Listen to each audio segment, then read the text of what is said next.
Hey, everybody. Thank you for the warm introduction. For those who don't know me, I am Mark Bates. You can find me all over the internets at Mark Bates, GitHub, Twitter, Slack. The usual. You can also find, I keep pointing, by the way, to the big slides that I'm expecting to see behind me, which are obviously not there. But that is my avatar. If you see that, that is me. You can get your own avatar if you don't already have one on goforize.me. That's goforize with a Z. And you can build your own like this, although you can't get the guitar because that is exclusive to me. Anyway, I work for a company called Go for Guides. I'm a founding partner. We do Go training and consulting. Obviously, our in-person training is currently paused, but we do still do a lot of virtual Go training and consulting. So if that's something you need, please reach out to us at goforguides.com or ping me offline, and I'd love to talk to you about it.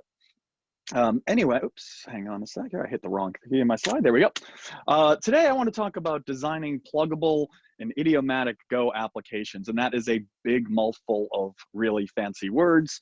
So what we're really going to talk about is things like interfaces, simple design patterns, limiting the scopes of what we're trying to build and the problems we're trying to solve.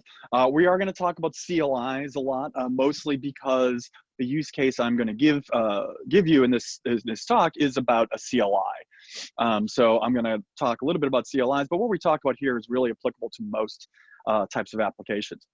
I'm also going to talk a lot about plugins and how we can build our applications, and especially things like our CLI, to include plugins and what those plugins might look like, and how, for me, how I solve them with a rather large use case that I have. So let's start with a bit of a story, and let's start with where I was about 6 months ago, and technically where we still are in terms of the project I'm about to talk about. So for those of you who don't know, I run an open source web framework called Buffalo.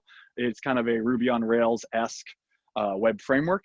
Don't worry, you don't need to know anything about Buffalo. This is not a talk about Buffalo. This is a talk that uses Buffalo as a use case example, but knowledge of Buffalo and other Buffalo related matters are really moot. You don't need to know that. It's just, like I said, the use case we're going to be talking about here.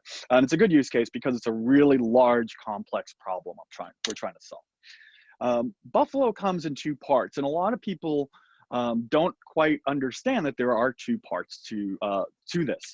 The first is the CLI tool. This is what you download, say, from Homebrew, or you build from source, or you pull down from GitHub or whatever. And this is what gives you all those tools that you're kind of familiar with if you've used Rails or Django, whatever, you know, things like Buffalo build, Buffalo setup, Buffalo test, Buffalo dev, whatever they are.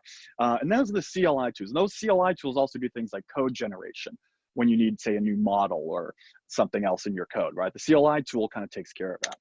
The other half is a runtime library. This is the importable library that someone would bring into their package, into their application to write web applications. And when people talk about building Buffalo applications, what they're really talking about is the runtime library.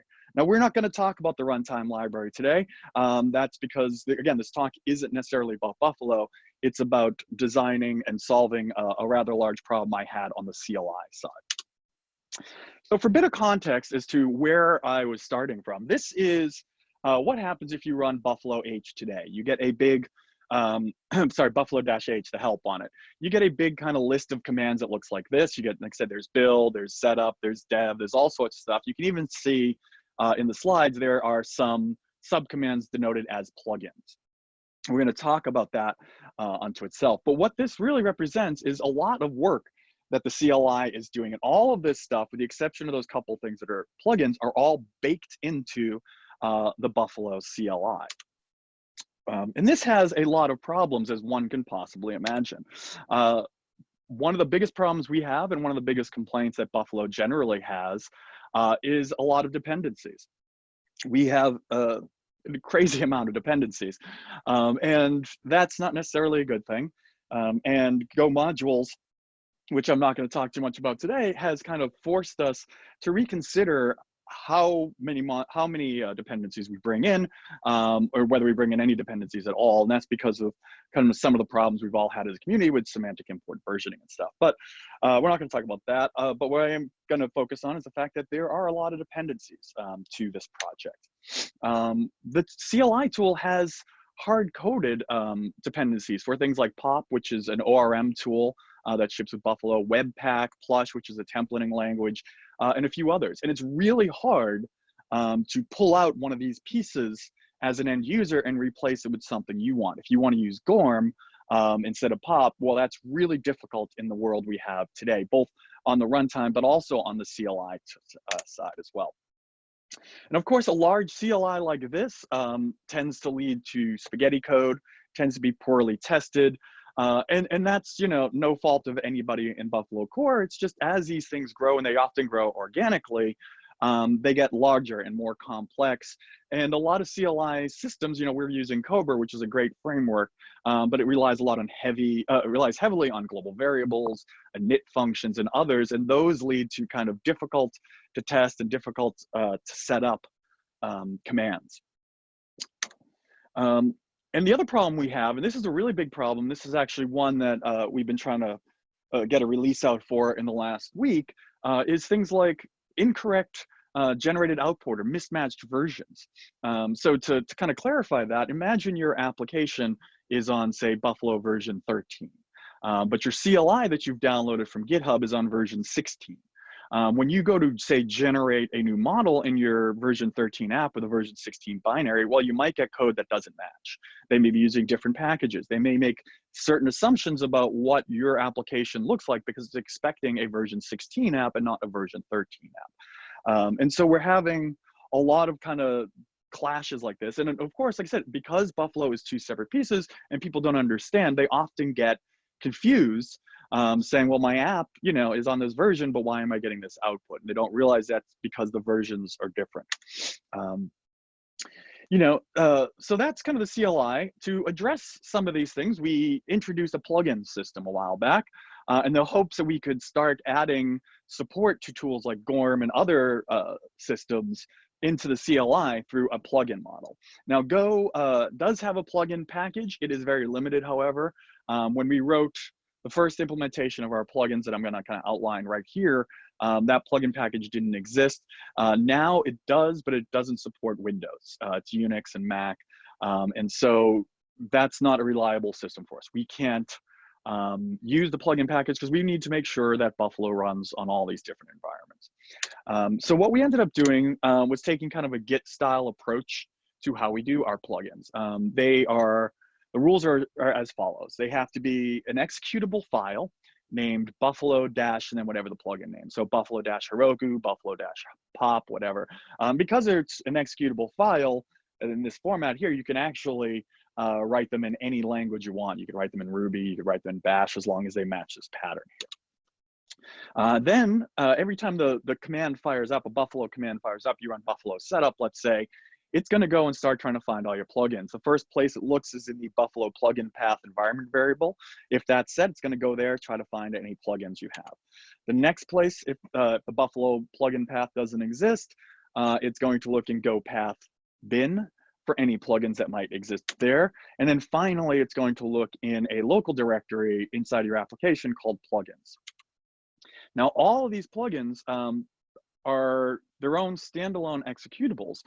So to get information from them to find out what they can do, once we go and collect up the list of all of the plugins we found in these paths, we then have to start interrogating each of them. We call a subcommand, and then we ask for a JSON payload of what that plugin can do, and then we try to factor all that back into the CLI before we actually do anything. And you can imagine how many problems this kind of causes, right? It's slow, very, very slow, because we got to search all these paths. Then we have to interrogate all of the binaries. And we have to do that every single time. Discovery is a problem. People put plugins in a path that's not one of those three places, and they don't know that they have to put them in those places, so they can't find their plugins all of a sudden. We tried to introduce caching to solve a lot of these problems in terms of speed and stuff like that. But as you know, caching tends to bring its own sorts of problems along. These plugins are hard to write, they're hard to use. There's, just like the CLI, the main CLI of the project, there's no versioning of plugins. And so we can end up with that version mismatch. So if I'm using the Buffalo Pop plugin, which is, like I said, that ORM tool, it's very possible that that plugin is out of sync with the expectations of my application. And it's also possible that every person on my team has a completely different version of the Buffalo Pop plugin that they're using on that same app.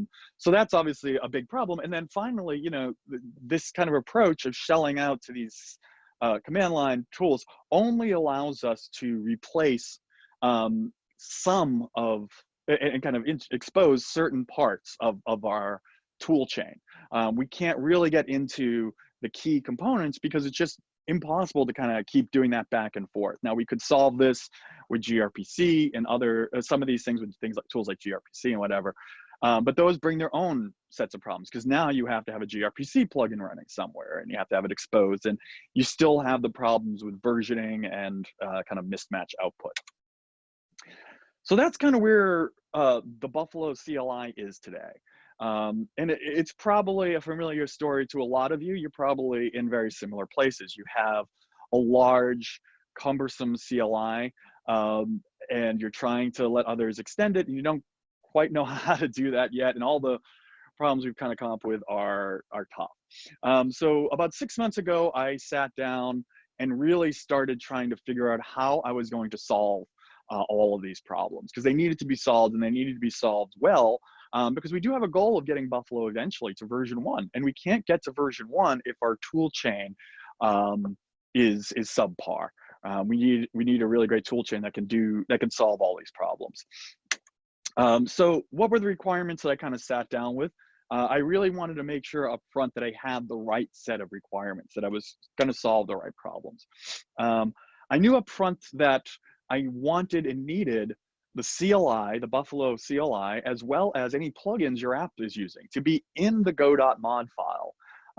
We have to version those binaries somehow. We have to version those things so that when your app goes to, say, run Buffalo, generate model, whatever, it's going to generate the model and information that's specific to your version of the application. But I need to lock those things into the Go mod. So that's definitely something I need to solve for, is how do I get those into the Go module. The other thing is I wanted the end application, the end developer, the end developer, to be able to control the entire CLI experience. I want you to be able to add your own commands very easily. I want you to be able to remove commands. I want you to be able to replace them. I want you to add more plugins and hook into this tool chain and make it useful for that application. And that usefulness might be different than a different application. I wanted plugins to just be simple Go. Very simple, just structs or types that implement very basic interfaces. And that can be written by even Go newbies, brand new people to Go, right? The current system doesn't do that. There's a lot of work involved. You have to create tool chains, you have to have these subcommands, you have to create the JSON output.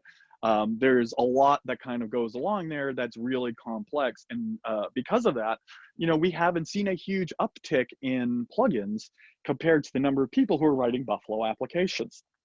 And that's because the plugin toolchain is just not very good.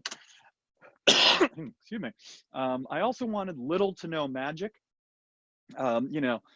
Rails and other tools like that are known for their kind of, hand wavy magic bits.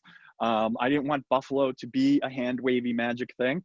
There are definitely bits that are hand wavy, and I'm gonna talk about those a little bit, but ultimately I want to try to keep this as non-magic as possible. And then finally, and this is a big one, I really wanted each plugin that I write and the plugin system itself to be independent, with minimal to no dependencies at all on third-party packages, and try to really make use of concrete standard library types. So what I mean by that is, say, no empty interfaces, not passing big maps of, say, string empty interface around.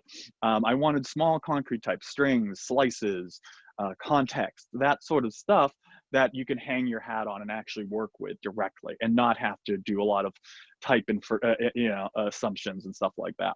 And again, the standard library is great because it reduces those dependencies. So how do we, I wanted to build something that did kind of all of this. So one of the first things I realized I needed to do is I need to move the main function out of Buffalo and into the user's application.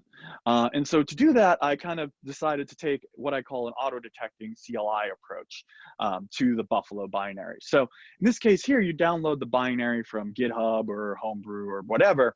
And then when you're in a Buffalo application, if you run a command, say Buffalo setup, it's going to first check and say, hey, is there a CMD Buffalo main.go file in this application? And if there is, it's actually going to just go run that file, passing all the arguments off. Then that main.go file that's in your application is going to run, and it's going to process that command and those arguments using the local CLI versions and the local plugins that are in your Go mod file. And in case you're curious as to what that would look like, this is currently what that file looks like. It is almost identical to the actual main function inside of the Buffalo binary itself. When you get a new Buffalo application or a Buffalo fix, whatever, it's going to generate this file for you here. It's pretty straightforward. What it does is it's got a context. It grabs the present working directory. It creates a new CLI. And that new function, by the way, as I'm going to show you in a minute when we talk about the zero value, all that new does is going to give us a pre-configured list of kind of standard plugins for the Buffalo CLI.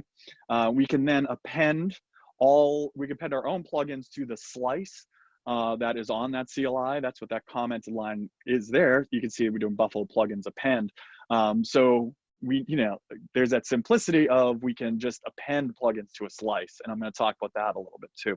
And then finally, at the very bottom, we call the main method on that CLI, passing it the context, the present working directory, and the arguments. And at that point, the Buffalo CLI takes over and processes that command. But because we have this local file and because we're executing this file, all the imports in this file that link to, say, the CLI package or your plugins, whatever, are now all inside of your Go mod file. So when this file is run, when you do Go run CMD Buffalo main, it's going to pick up the Go mods that are in your it's going to pick up all the packages and files in your Go mod, and it's going to execute the correct versions of all of those things. So we can solve dependencies and version binaries by giving you a very small hook into the CLI system that you can import and then run on your own. And the big part of that is by making the CLI itself a callable API. And if you take one thing away from this talk, take this slide away and consider opening up your CLIs as callable APIs. Move them out of main.go and out of your main function as early as possible, and allow people to easily create, say, a zero value struct that represents your CLI and call a main method on it. And let it do it, because then we can all import these things into our own tool chains. We can call them, when this CLI tool chain is all complete and actually released, you can then add your own, you can add the Buffalo CLI to your own CLIs. All right, you can just make it another subcommand or whatever you want. You just got to pass these three kind of basic arguments into it and let it run. And if we all start kind of picking up this sort of a pattern where we move our CLIs out of main, put them in a nice package somewhere, and allow people to easily call them, we can really start building some really awesome, complex tools together as a community. We can start pulling in all these different pieces and build some pretty amazing stuff. So I'm going to hand wave a little bit over this part of the solution. But what we get, the benefits here are the plugins and the CLIs are all versioned in our Go mod file, which is huge.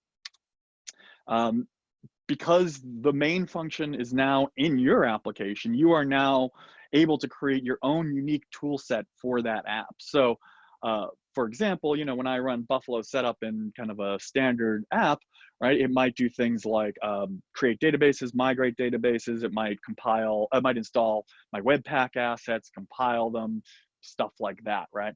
And that's fine for one app, but what about another app that doesn't use Webpack? Well, you could pull all those out. Maybe you're using React or some other kind of crazy front-end framework. Well, you can slide your own plugin in for the Buffalo setup process that does that. So you're able to manage and create your own unique tool sets now for each application.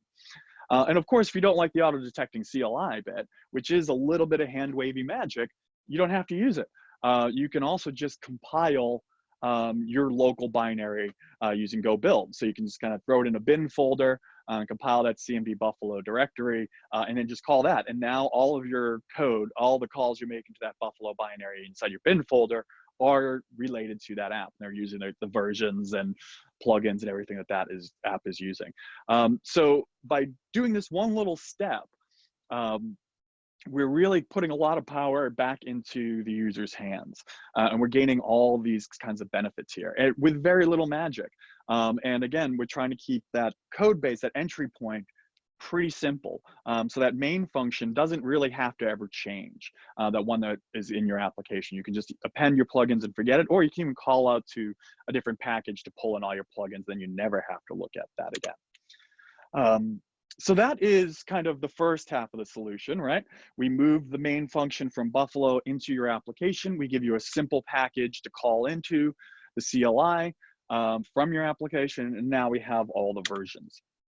And I mentioned a minute ago about zero values, right? And this is also very important to everything I've been building and everything I'm talking about. The zero values of these types are incredibly important. We have to make sure that they work right out of the box. So here is an example of me using the CLI directly. Instead of calling CLI.new, I'm actually just getting a pointer to the CLI type Buffalo here, and then I'm calling the main method directly on it. And if I run this, I just get a basic set of output that says, hey, these are tools for working with Buffalo applications. And the only plugin you have is, well, the CLI Buffalo one. That's it. You're not using any other plugins. And if I had other plugins listed, they would show up there. So here is a zero value. It works. Anybody can just pick it up, use it, and start building their own CLI on top of that, for example. Okay, so with that kind of in mind, I now have this. I decided that when you're, I know from experience, when you're building these sorts of systems, the only way to get them right is to eat the dog food. And that means to consume the APIs yourself, right? And to build like an outside developer. And so to do that, I decided that every single subcommand of Buffalo will be a plugin. If you saw just a second ago when I ran that zero value, I got just a basic output. I didn't get all sorts of other stuff. And that's because every single subcommand is a plugin. If you want Buffalo build, well, you have to add the build plugin into your chain. Core and third-party plugins use the same library. So by eating the dog food, by making every subcommand a plugin, I have to make sure that the commands, the APIs I use are the same as the APIs that everybody else uses. Every third-party developer has the same hooks, has the same APIs. And by forcing every subcommand to be a plugin, I'm kind of enforcing that rule, right? And along with that comes no private APIs. So nowhere in any of the plugins that we're building that kind of represent core plugins, so subcommands like build, setup, test, etc., all of those call the exact same APIs that your plugins can call. They don't have any special privileges. You can recreate every single one of those plugins with all the available public API, and that was on purpose. Right? These plugins should be small and concise, and this was very important. And again, if you haven't kind of got that theme of this talk just yet, small and tight, right? Really, really small problem sets and really small focus are the keys to building really good idiomatic and pluggable, extendable applications. For that, I decided that I really wanted interfaces to very closely follow the recommended idiomatic Go style of having 1 to 2 methods in an interface. And you'll find that almost every interface that we're going to talk about from here to the end of the talk matches this, right? They're very simple, small interfaces. Oops. Interfaces should try and use standard library types. And that's because, again, we're trying to keep those dependencies to a minimum. We don't want to expose a bunch of Buffalo related structs and config types, what have you, because I want you, the developer of third-party packages, to write plugins that implement these interfaces, but don't have dependencies on Buffalo. I don't want Pop, I don't want Gorm, and I don't want any other third-party plugin to have to import Buffalo and import all of this other stuff. So we're trying to implement as much with standard library types so that in your package, when you're writing, say, a Gorm plugin for Buffalo, hopefully you're just using things like context and strings and and slices and stuff like that. You don't have to import other libraries. I also decided that plugins need to define their own ecosystem, meaning that the problem set that is trying to be solved should be scoped entirely to that plugin. And if the problem set escapes that plugin's scope, that plugin's ecosystem, well, then it needs to go somewhere else. I'm going to show you an example of that in a little bit. And plugins, as part of their ecosystem, should only kind of expose a few interfaces. And I'm going to kind of walk through the rest of the talk here in a minute. We're going to walk through the lifespan of kind of one of these plugins here, and you'll kind of see what I'm talking about in terms of exposing these little interfaces. But before I do that, I want to talk about what a plugin actually looks like in this system. I wanted to keep it simple. Simplicity, as you've seen, is key to what we're talking about here. These patterns and these guides only kind of work if we keep things simple. So how do I create a plugin interface or type that is as simple as possible without scaring people away and without making a ton of assumptions? And this is what I ended up with. And this is the plugin interface as it stands today. And it's been the same since the beginning. The only difference was it wasn't called plugin name, the method, it was actually just called name. But now it's plugin name and returns a string. And if you implement that, well, you can be a plugin. Now, a plugin that implements this is a no-op plugin. It doesn't do anything, but it compiles. You can append it to that slice of plugins, and you can get that kind of first quick win. And what's nice about this interface too is it puts no assumptions on what your plugin is going to be doing. It doesn't force you to configure logging or outputs or all sorts of other stuff because it doesn't know what you're going to do and it doesn't care what you're about to do. It's the most basic thing an interface, a plugin can be to be in this system, is just have that one function. So now that we've seen all this and we've kind of got the background behind what we're trying to accomplish here, why don't we actually kind of flow through it? And let's walk through the life of a subcommand. So when someone runs, say, Buffalo setup, Buffalo is going to come in and say, okay, well, you've given me an argument that isn't a flag, so I'm going to assume it's a subcommand. And it's going to look through all the plugins it has that you've given it as part of that slice, and it's going to look for any plugins that implement the commander interface. By the way, I still keep pointing to the magic slides that aren't behind me. I'm not just pointing to that chimney on the wall there. It's going to go through all the plugins in that slice, and it's going to say, hey, are you a commander? Do you implement this interface? And a commander is a plugin that has a main method on it that looks like this: context, root, args, and returns an error. And if you are a commander and your name happens to be setup in this case, or dev or build, whatever, we're going to call you. And so the Buffalo command then passes all the context, root, and args over to that commander interface to do its thing. And that's it. The Buffalo command is done. The CLI package inside of Buffalo has washed its hands of all of this. It's found that thing that exposed that one interface. The Buffalo CLI package has maybe 4 or 5 interfaces, half dozen at the most. This is the biggest one of all, the commander, because this is how you do subcommands. Notice again though, no hooks to Go. No hooks to Buffalo. You can implement this in your app and not have dependencies on Buffalo, and someone could come along and just pull your package in and use it as a plugin, as a commander plugin here, right? So the CLI is done. That the Buffalo CLI package is done with this now. It's going to hand it off to whatever implements that commander. So in this case, there is a setup plugin, and it looks a little bit like this. There are some other exported functions and methods, but we're not talking about those because those don't implement the interface we're talking about. We're only going to look at code that implements these interfaces, the most basic interfaces needed to complete this kind of flow here. So there is a setup plugin in the commands. There's a setup package inside the commands package inside the CLI, and it exposes a command struct, and the command struct has no exported fields, as you can see here. It's got that plugin name function, and then it's got that main function, and that's what's going to get called when the CLI passes it off to the setup function. Right.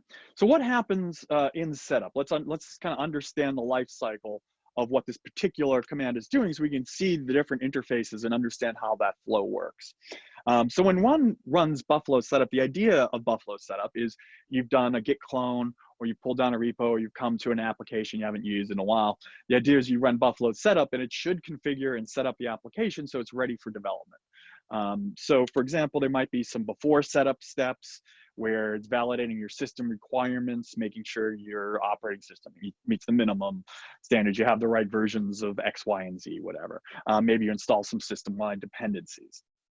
All right, then there's the actual setup steps, and these are things like creating and migrating databases, installing Webpack or Node dependencies, starting background services, validating templates, compiling protobuf files, whatever it is you need to do during your setup. And then finally, kind of an after setup phase. An after setup would do things like run your tests to confirm that the setup was successful, or if there's an error, perhaps report those errors, maybe create an error, a bug, a ticket somewhere with the output and what have you, whatever it is you need to do. But those are kind of the basic steps of what Buffalo setup is supposed to do. So let's kind of break those down and see what different interfaces we get out of this. Well, we get three different interfaces. We have the before setupper, the setupper, and the after setupper.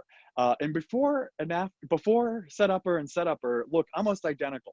Matter of fact, they are identical. They just have different names for their methods. They take the context, the root, and the args, and return an error. After setupper is slightly different in that it takes an error as the last argument.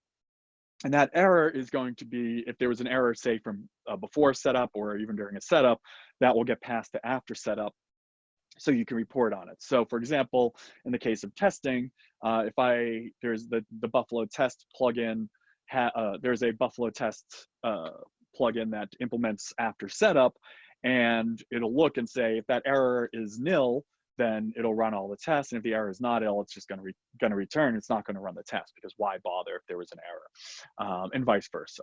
So these are the three different setups, three different interfaces. And again, there might be one or two more in this package, but these are the three big ones. These are the ones that you as a plugin developer care about. But notice that, like I said, they're all scoped to the ecosystem, the problem set of setting up.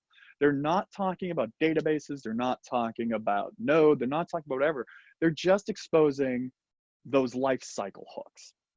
And if you're curious to see what this looks like in real code, there's that main function, that entry point that implements the commander interface. And then the run method here runs before setup, call all of our before setups, and I'll look at that in a second.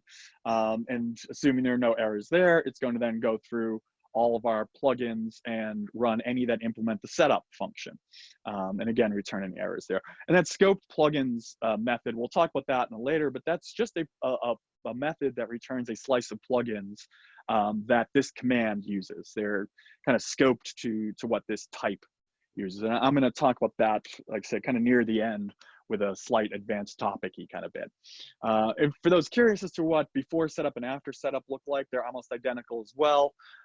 Basically, all they do is they just loop through the plugins, and if they find one that implements one of those interfaces, they call it. There's not a lot of magic. This is real code. I copy these directly out of the code base that's currently under development. Things I've cut out are things like flag parsing and some other kind of like non-essential stuff. But these are the core of it here. I'm building these complex systems with really small amounts of code, you know, by pushing the problem set off to the places that really care about it. So with that said, you know, I've kind of just been looping through all my plugins and printing them off, right? And order doesn't matter, and that's been a very important thing for me. All the plugins in theory can be run in any order they want, and I guarantee that because I'm constantly physically sorting the list in my editor every time I add a new plugin, whatever, sorting them alphabetically. So you can shuffle them, you can run them around in any order, and because they're supposed to be fully isolated and independent, order doesn't matter until it does. So using this setup example here, let me give you an example of where where order all of a sudden became a big problem for me in this setup plugin. And I struggled at first to figure out how I was going to solve it. And then I kind of realized that it was actually a different problem set and I could move it out. And I'll show you what I'm talking about. Let's talk about databases real quick. I'm not talking about using databases in your app, whatever. I'm just talking about the process of setting up databases. So when you run Buffalo setup and you're using, say, Postgres and POP or whatever, like there are certain steps you need to run. You need to create databases, migrate databases, seed databases, etc. And what's more important is these steps all have to be completed in a very particular order. You cannot migrate a database that has not been created, nor can you seed a database that hasn't been migrated yet, right? These have to run in a very particular order. So how do I ensure that if these are 3 different plugins, which is very, very possible, right? You might use POP for your database stuff, you might use Fizz for migrations, and you might use some Go plugin you wrote that seeds your database, right? There are 3 different steps, there are 3 different possible plugins that could implement each one of those steps. How do I ensure that in this giant list that can be unordered, how do I ensure that those run in the proper order? And that was a problem that stuck with me for a little bit. And I was trying to figure out, is there a step maybe before setup that needed to occur that's like a database setup step, and in it, it would do these certain things in these certain orders. And then I kind of realized, you know, if you look at the slide, it says database, database, database. That is telling me, just like in code, that what I've got here now is a whole different problem set than setup. I have a problem set related to databases, and in particular, the setup of databases. And so the key to doing that would be to take all those out and not put them in the setup, but instead put them where they belong, which is in another plugin that is meant to manage this flow. So, for example, we created a POP plugin, again, POP being the ORM. It implements the setupper interface, and this is what it looks like. Setup struct here, got a plugin name, and it's got that setup function on it. And it exposes 2 interfaces that it supports, the migrator and the DB seeder. It doesn't expose a create database interface because POP is creating the databases for you, because that's one of the things it does. But you might not want to use POP's migration system Fizz, you might want to use your own, or you might want to add your own seed plugin or plugins as well. So by taking that problem set of how do I manage that order of create, migrate, seed, I put it into this POP plugin, and the POP plugin does that. It says I'm going to run create first, then I'm going to run any migrator plugins, and then I'm going to run any seeder plugins. And that way, if you don't want POP and you don't want any of that, you pull out one plugin and all of that goes away.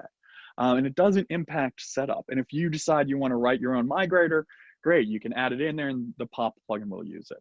What's also nice too is that, say you're writing the GORM plugin for this sort of stuff, you could also make use of these same interfaces, and that way you could take migrators other people have written for, say, the POP plugin and use them in your GORM one, just by exposing very, very similar interfaces. Okay, we're getting near the end here, I think. So they tell me. So let's just cover a few kind of broader, quick, higher level things in the code, because we've talked about a lot. I mean, you know, but that kind of does end our life cycle. We started, just to recap real quick before I talk, a little bit about these things, right? We started by first putting a simple main file in the user's application. And in that, we have imports for all of our plugins and our CLI. Those get locked into our Go mod file, so now they're versioned. We can either run that main function directly by using Go run, or we can let the Buffalo CLI do that auto detection and call it for us. Inside of there, we go into the CLI, and the CLI exposes an interface, the commander interface. It's that one method of main that takes context, root, and args, and the setup plugin implements that, and the controls handed off to the setup plugin. Setup plugin declares 3 different interfaces with 3 different stages of running: before, during, and after. You know, it calls each of those plugins directly. And in the case, you know, in the case of, say, the create database setup, we saw that, you know, it then handed off information to the pop plugin, which then created databases, ran any migration plugins and seeder plugins, right? So we kept that problem scope really simple, really isolated with just a few interfaces. So we don't have a ton of interface pollution here. You're implementing 1, maybe 2 interfaces to solve a very particular problem. And those problems are really kind of small and isolated. But there are a couple things you saw. I had like that scoped plugins method. And one of the questions I usually get asked are, how do other plugins get access to the plugins that are on that Buffalo struct?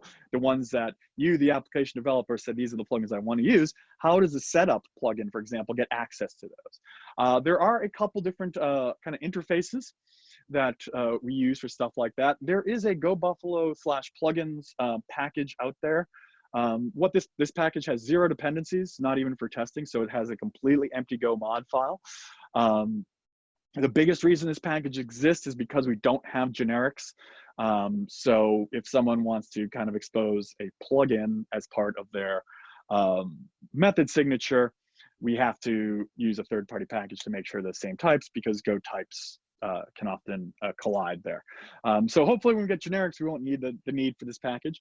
But the plugins package also has a bunch of sub packages with helper functions for things like printing, dealing with Go standard library flags, subcommands, that sort of stuff. But the couple interfaces I really want to talk about right now are these. The scoper interface, and this is one we've seen already, that scoped plugins. And the idea behind the scoper interface is that this method will return a limited set of plugins that are important to the type that's implementing it. So assuming that there are 100 plugins in the system, the setup plugin, when you call subcommand, when you call scoped plugins on that, it's going to return the 5 or 6 that implement the 3 or 4 interfaces it cares about. And this is also used by things like the plug print package. When it goes to print off your plugin, if it sees that the plugin implements this, it's going to call it and print off all the plugins that current plugin are using. The neater interface is kind of the reciprocal of that. The neater interface takes a feeder function, which is any function that returns a slice of plugins. So a scoper, for example, implements a feeder. And that just says, hey, here's a function that you can call. It's going to give you back a list of all the plugins in the system. And how this works in Buffalo is when someone calls that main method inside the Buffalo CLI, one of the first things it does is just kind of goes over all the plugins in that slice, just iterates through them and say, hey, are you a neater? If so, here is a function that gives you back all the available plugins in the ecosystem. So at runtime, when that first call to main happens, every plugin gets this whole list of plugins past, well, the plugins that ask for it anyway, the neaters, will get access to all the plugins. And from there, they can start scoping and they can have access to all these different plugins in the system. The last kind of cool little bit of code I'm going to show you is that by keeping our systems tight and our problem sets small and using really simple interfaces, we can do really fun things with the Go type system for, say, testing, right? We don't have to create complex structs and what have you. We can expose really nice little types like this, where we can take a function, we can just create a new type called, say, before setupper here, which is a function that takes a context, root, and args. We can use the Go type system to add a method onto it to make it a plugin by adding plugin name. And then finally, we can add another method on it that implements the before setupper interface. And all it does is just call the original function underneath.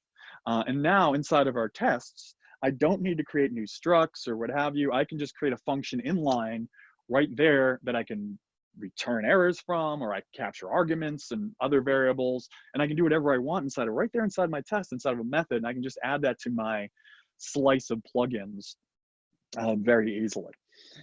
So those are kind of a couple of the kind of more advanced stuff that kind of falls out of this, and it's quite nice. There are a ton. I really wish I had the time to talk about flags. How do we get a subcommands, so again, setup, for example, what if the pop plugin, and it does, the pop plugin has flags it needs for things like where the migration directory is, or I don't know, where the config file is. How do we promote those up from the pop plugin to the setup plugin? And I have some interfaces and some design patterns that I use that work incredibly well, but I just don't have the time to talk about that. Logging, same thing. Logging is still a bit of a question mark right now in the system. Still kind of working on that a little bit. IO is a bit more of a solved problem. We've kind of taken, again, some interface approaches around standard in, standard out, standard error. And there's a bunch of other stuff. So as much as I would love to talk about those really advanced topics, unfortunately, I don't have the time to today. So to sum up kind of what we've talked about here, oops, oh, there we go. Small interfaces, wildly important. The smaller the interfaces, the smaller the problem scope, the better. Small scopes, small ecosystems, right? I showed you that problem I had in the setup world where I was presented with a problem that didn't fit. And it didn't fit because it didn't belong there. It belonged somewhere else.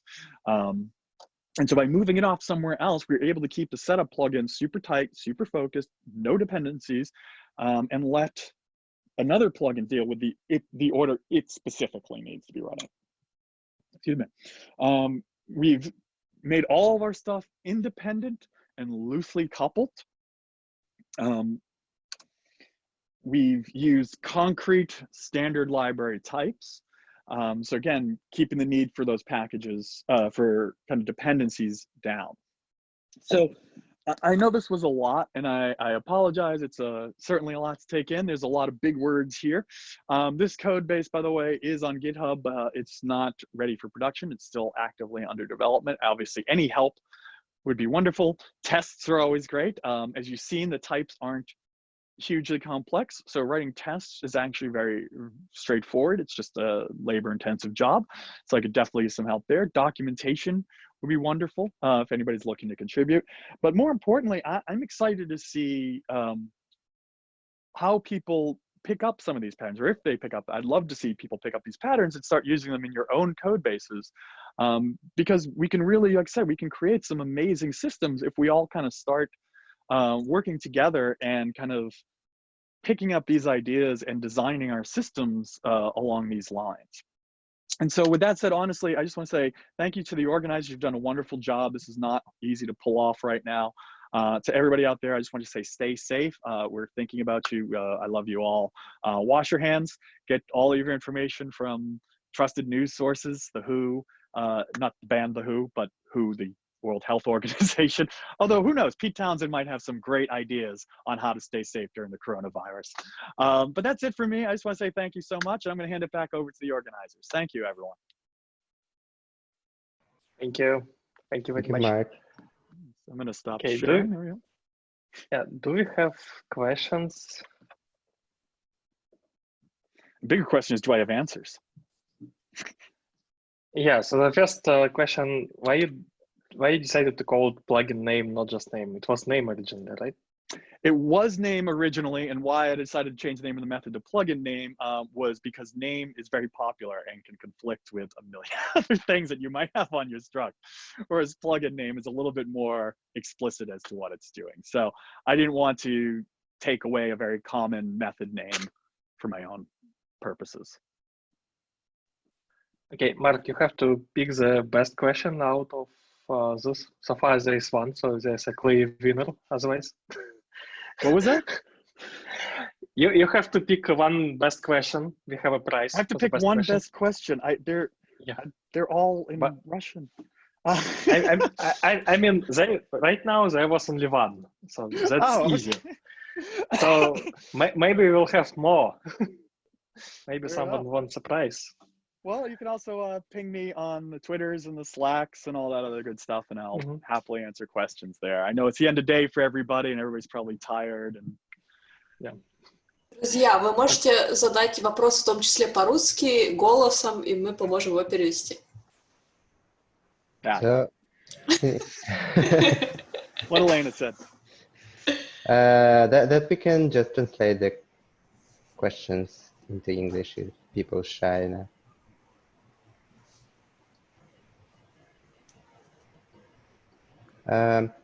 So meanwhile, Mark, tell us how did you come to this, I don't know, speaking trainings and stuff? I've seen your bio. It's like 18 years of full stack engineer there. Oh, more than that now. Yeah. So Over 2 decades at this point. oh man, that's I did my first. I only got into conference talking in 2008. I did my very first conference talk at RubyConf Orlando, and that was wonderful. And I encourage. It was scary, but I encourage people to do it. It's really great. If you've never spoken before, it is nerve-wracking and difficult for people to do, but it helps you focus your ideas. It helps you present them. You know, communication is huge in our industry, and by doing talks, you can really help improve your communication, get your ideas out, get feedback on your ideas. You know, it's good for your career. It's good for networking. It's just generally good all around. So I do encourage people to try and get out and do more of it. Yeah, that's pretty cool.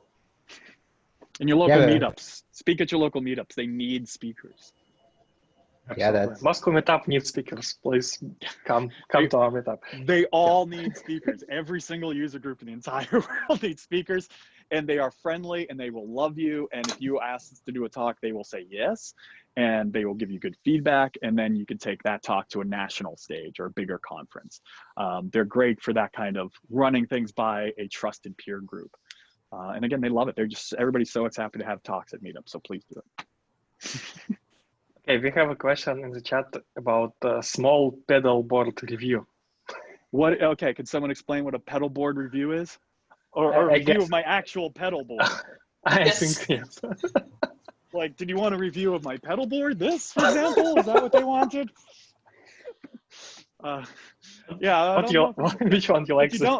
What you don't see is obviously the banks of guitars over here. We can go through and we can start pulling out all the guitars and amps and stuff that are around the room, but I don't think we're going to do that. I keep a very small pedal board to answer your question. Just, you know, compressor and some distortion and fuzz and tremolo and chorus, a wah, that sort of stuff. I'm a pretty straightforward guitar player. I don't do too much crazy stuff. Lena, you are on mute. Please read us 2 more questions. We have 2 more. 2 more questions. Yep. Just a sec. You mentioned Webpack a lot during this talk. Mm-hmm. Why did you decide to design a full stack solution instead of server only? Can you repeat that question? You mentioned Webpack a lot during this talk. Mm-hmm. Why do you decide to design a full stack solution instead of server only one? That's just the question. The last part of the question is what's tripping me up. So I talk about Webpack a lot. Why did I design a full stack solution instead of server? Yeah, just the backend one. Yeah. So I talk about Webpack in that it's very popular front-end tool chain for dealing with asset pipeline. So that's just kind of what I like to use out of the box. The idea is that with all this work that you don't have to use things like Webpack. They won't come standard anymore. You can pull them right out and you can put whatever you want in there. So I personally like doing most of my rendering server side and having, you know, CSS and JavaScript, a little bit of light CSS and JavaScript on the other side. And I do use Webpack, so I like SCSS and ES6 and all that good stuff. Versus say doing all front end, which I don't do very much of. But again, Webpack is just a tool, and replace it with whatever tool works for you there. It's a great example of a step that needs to be run in different cases. That's all. It's not like you must use Webpack. It was just like, here are some things that might happen. You might run Webpack. Yeah, I mean, Webpack is not so bad, right? Yeah. So if you use it. If you don't, you don't. Yeah, JSON apps tend not to use it. So the next question is, how did you come up with the idea to create Buffalo? How did I come up with the idea to create Buffalo? I've talked about this before. The answer is no one ever sets out to create their own web framework. And I recommend you do not set out to create your own web framework. I think that's kind of key. This actually came out just like Rails did. I was doing a project several years ago for a client, and we had requirements. They wanted to use Go. They wanted to be able to ship a single binary to their enterprise customers. And that binary had to include everything from templates through database migrations. They had multiple database requirements, Postgres, MySQL, and SQLite. So we needed to be able to write migrations that worked with all those different things. So we had all these different requirements. And what ended up happening was I had to pull all this stuff together into a bit of a tool to build that. And it was out of that I was kind of extracting it a little bit and playing with it. I showed Brian Kettleson of GopherCon fame, and he loved it so much he immediately started tweeting about it and booked me on the Go Time podcast for the following week. So I had to release it. that's basically how that happened. Fair. It was never meant to go public, but it did, and I'm glad people are using it. And I really think that the work we're doing with all the CLI stuff is really going to just push it well beyond where it is now. You know, we're building this great set of developer tools that can be used not just in Buffalo applications, they really can be used any applications. That's what's kind of cool about what we're building now. Yeah, that's nice. How did you like the Gopher time?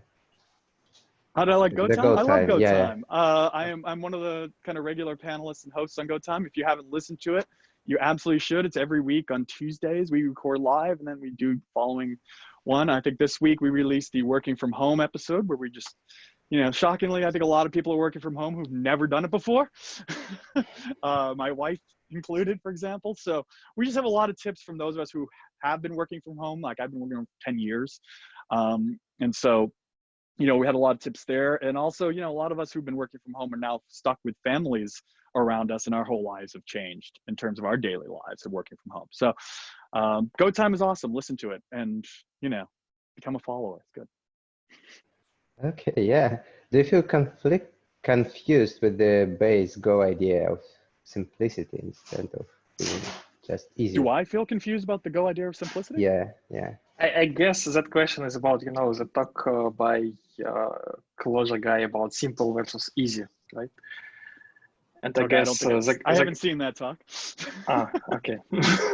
Simple versus easy. I don't know. I don't think you'd necessarily have to trade off.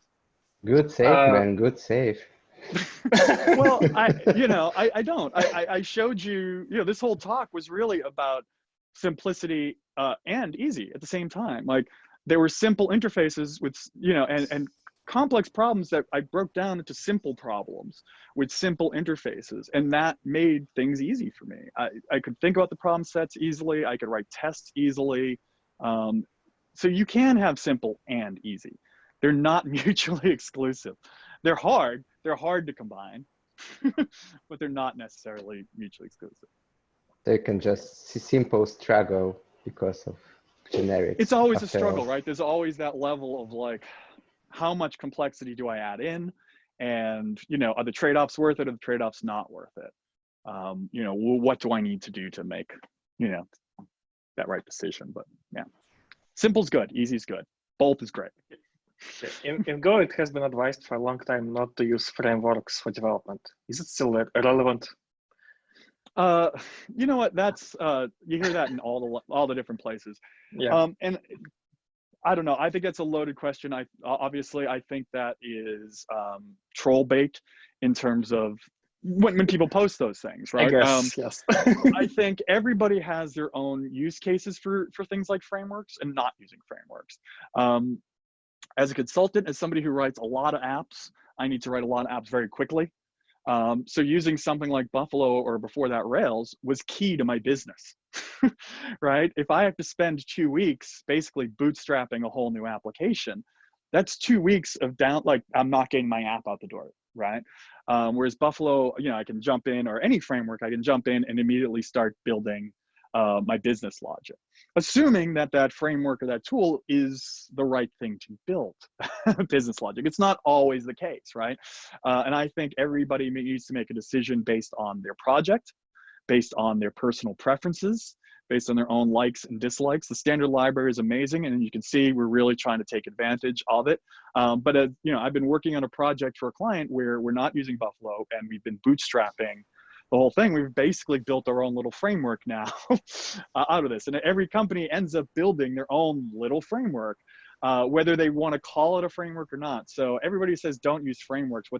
They typically end up building their own little framework inside each app they build. So use frameworks, don't use frameworks, just use or don't use them for the right reasons.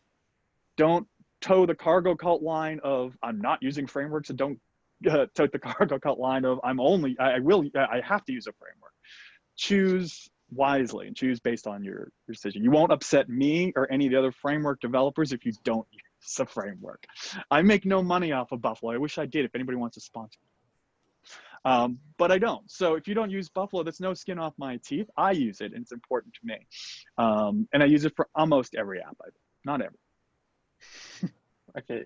Do you stick to these concepts in every project you're working on? I mean, should we use pluggable concept as general way to develop apps?